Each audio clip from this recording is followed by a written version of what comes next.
এই বিষয়ে আরো জানাতে যোগ দিচ্ছেন সহকর্মী মনিরুল। সোহাগ, চলে যাচ্ছি তার কাছে। সোহাগ, আন্দোলন পেনশন ইস্যুতে যে আন্দোলন চলছিল বা আলোচনার কথা ছিল শিক্ষামন্ত্রীর সাথে ওবায়দুল কাদেরের, সে বিষয়ে কি জানতে পেরেছেন?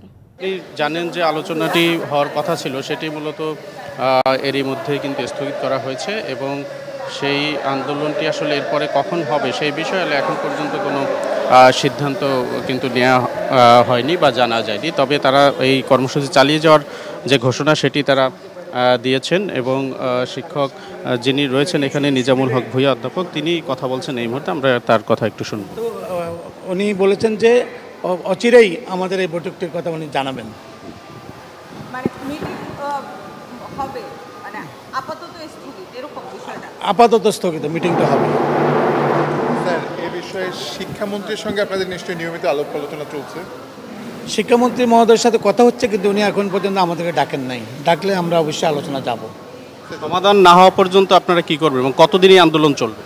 সমাধান না হওয়া পর্যন্ত আমাদের যে 3 দফা দাবি সে বিষয়ে আমরা অনড়, আমরা সেখানে অবস্থান করব। সমাধান না হলে আমরা আন্দোলনে থাকব। ক্লাস পরীক্ষা বন্ধ হয়ে এক ধরনের স্থবির অবস্থা তৈরি হয়েছে, সেটি নিয়ে কি মন্তব্য? আমরা মনে করি যে পরীক্ষা যেটা স্থগিত হয়েছে, যে পরীক্ষাগুলো এখন বন্ধ আছে, আমরা যখনই আমাদের আন্দোলন বন্ধ হবে, আমাদের দাবি মানা হবে, তখন আমরা স্পেশাল ক্লাস এবং স্পেশাল পরীক্ষা নিয়ে এসে আমরা ফুসিয়ে দিতে পারব। ধন্যবাদ আপনাকে।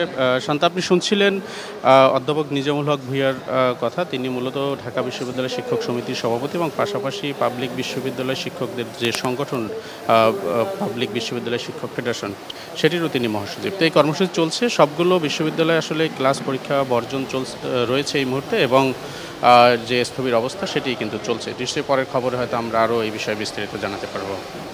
সোহাগ, আপনাকে ধন্যবাদ।